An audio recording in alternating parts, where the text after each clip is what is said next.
And if you hadn't noticed, we are sitting on the set at Rainey of that upcoming play we just talked about called If These Walls Could Talk, and this is the porch of that play. So we are having big fun pretending that we are in that play as actors. But in addition to being actors and pretending, we have someone here named Miss Gail Powell, who is not pretending at all. She is the Cultural Arts Director at Karamu, another wonderful institution which will be hosting and sponsoring us for additional Wake Up and Live with the Arts taping. And I've got Eva Withers Evans here next to me and Gary on the end, Gary Webster, because they too will be involved with our Wake Up and Live with the Arts at Karamu. And in case, Gail, you didn't know, Eva is a Karamu alum. She has performed there as well. To my knowledge, Gary, you haven't done anything at Karamu, have you? No, I haven't. Okay, your turn is coming. Okay. Now, Gail. Yes. You are, tell me your exact title, Cultural Arts. Director of Cultural Arts and Education. Arts and Education, yes ma'am. So tell us, what's going on at Karamu now in your department? This month has been a very exciting month at Karamu because we've done a lot of Black history. And we did paneling on the first three Thursdays of this month. And tonight is going to be our last panel discussion, and it's going to be on on dance and music in African American theater. And it starts at 6 o'clock in the Concert Hall at Karamu House. And what is that topic going to be about dance and so forth? How dance and music has played a part in African American theater at Karamu House over the years from 1915 up until today. That's a long time. Yes. And Karamu has put out a lot of famous dancers in the past, and hopefully we'll be working on new and upcoming soon-to-be famous dancers. Who is on your current panel scheduled for this evening, which will, of course, air after that particular panel discussion? We will definitely be having Desmond Davis. He's going to be our moderator, and he has been involved with Karamu over the years in dance and choreography. Sherilyn Fearby will be there. Sherilyn's going to be there? Yes, she's going to be there. And we have a few other guests that are going to be there this evening. Okay, well, that's a fun panel which is there to discuss Karamu's history, past, present, and with some hints of the future, especially because Karamu will be celebrating its centennial coming up in 2015, and we're kind of starting this year in 2014. Will you be doing anything special as part of that 100-year celebration? We're actually going to kick off the 100th year anniversary on June the 14th with a Hall of Fame celebrity dinner where we'll be honoring some of the employees and people who've gone through the Karamu doors over the years. Look forward to more information on that on our website and in different cultural arts magazines coming out in Cleveland. And what, in your jurisdiction, your department, what kinds of cultural arts and education programming are going on? Well, we have a youth program that we do after school, and they receive dance, music, visual arts, and theater instruction. And we also have Saturday arts programming for our youth and adults, which carry the same disciplines, but we work with adults up into the age. We work with children 5 up until adults. And then we have our summer program coming up this year as well, which has been going on for many years. This year it will run from June the 3rd through August the 8th. We'll be doing a musical production at the end of the summer camp. This year it's going to be a Susical. Susical. Yes.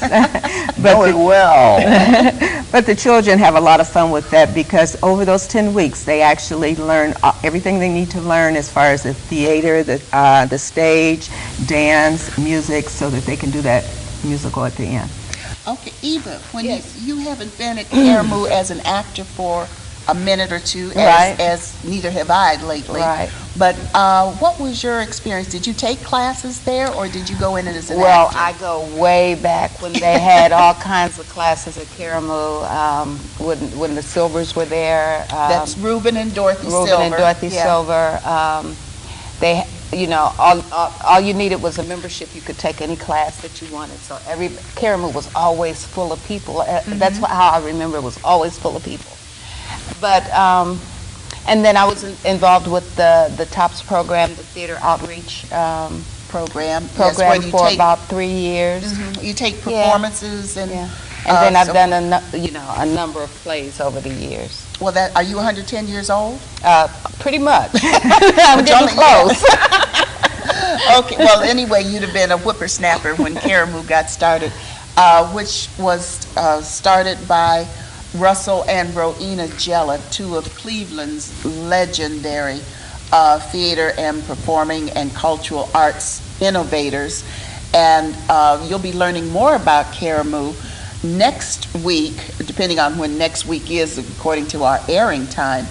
On Thursday, February 27th, we will be broadcasting from Karamu and for our first time, and we will also be talking to and with several of the Karamu staff and artists and so forth.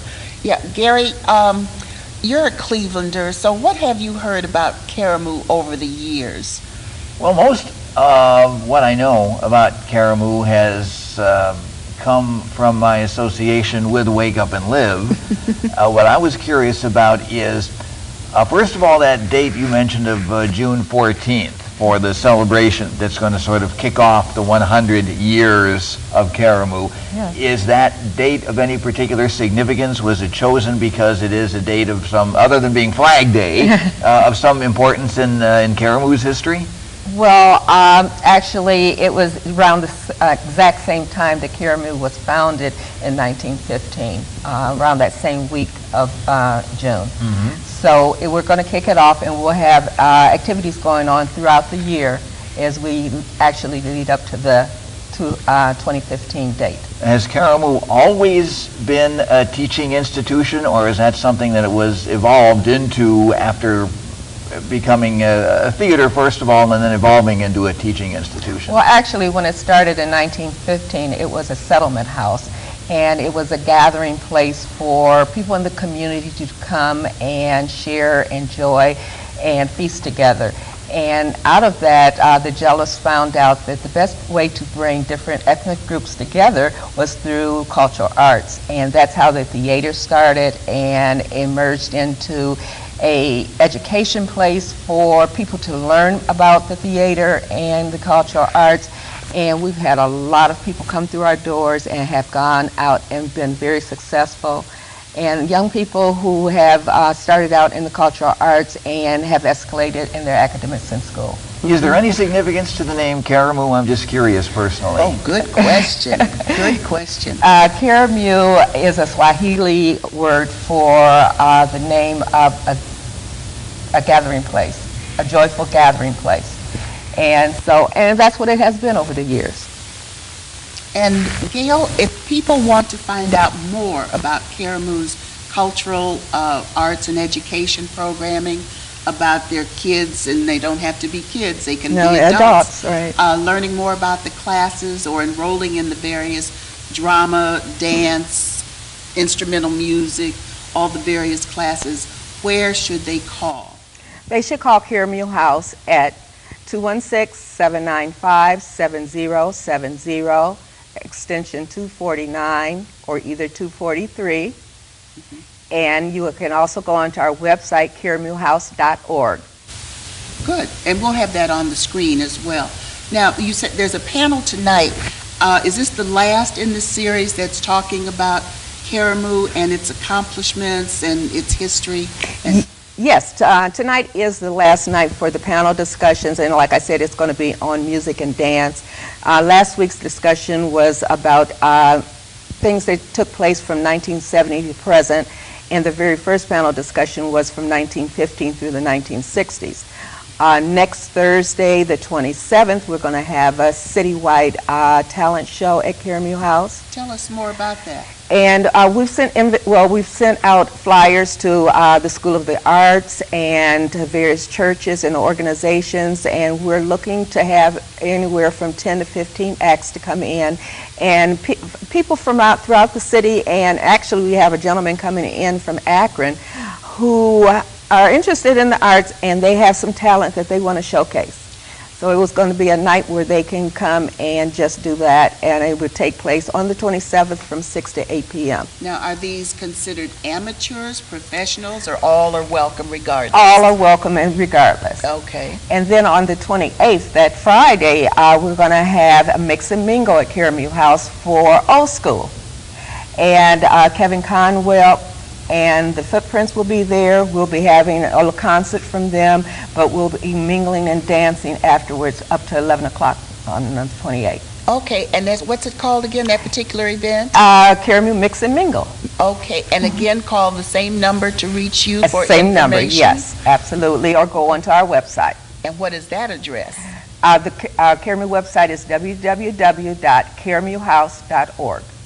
Sounds good. So you can see, just like here at Rainey Institute, Karamu, another unbelievably well-known and established historical arts institution, has a lot going on. So be sure to call Gail Powell to find out all that's going on at Karamu, and of course, all the various productions that are going on as we speak now. Ceremonies and Dark Old Men is wrapping up, and offhand, I don't know the name of the next production. Do you know? Deity. Chat Deity. Chat Deity. It's a comical production, but it deals with wrestling and all the aspects of that. And Terrence Spivey will join us next week to tell us more about that play. So we're hoping to have Terrence Spivey as guest. He's the artistic director. And we are also expecting Peter Lawson Jones to talk more about that Hall of Fame event June 14th this year, which will set off the centennial celebration. So thanks, Gail, for stopping by. Thank you for having me. And about sharing in the program. We had a lot of fun the last 2 Thursdays talking about the historical aspects of Karamu, and I guess maybe we'll have an opportunity to perform soon there again, maybe. Okay. And then certainly We'll definitely get you on. and do the show. Okay, well, we're not quite done yet. Excuse me. So hang on, and we will be right back. We've got another fun piece, but before we do, we're going to talk with Eva and Gary about staged readings and about Vicki Williams and about her new play coming up later this year. Stay tuned again.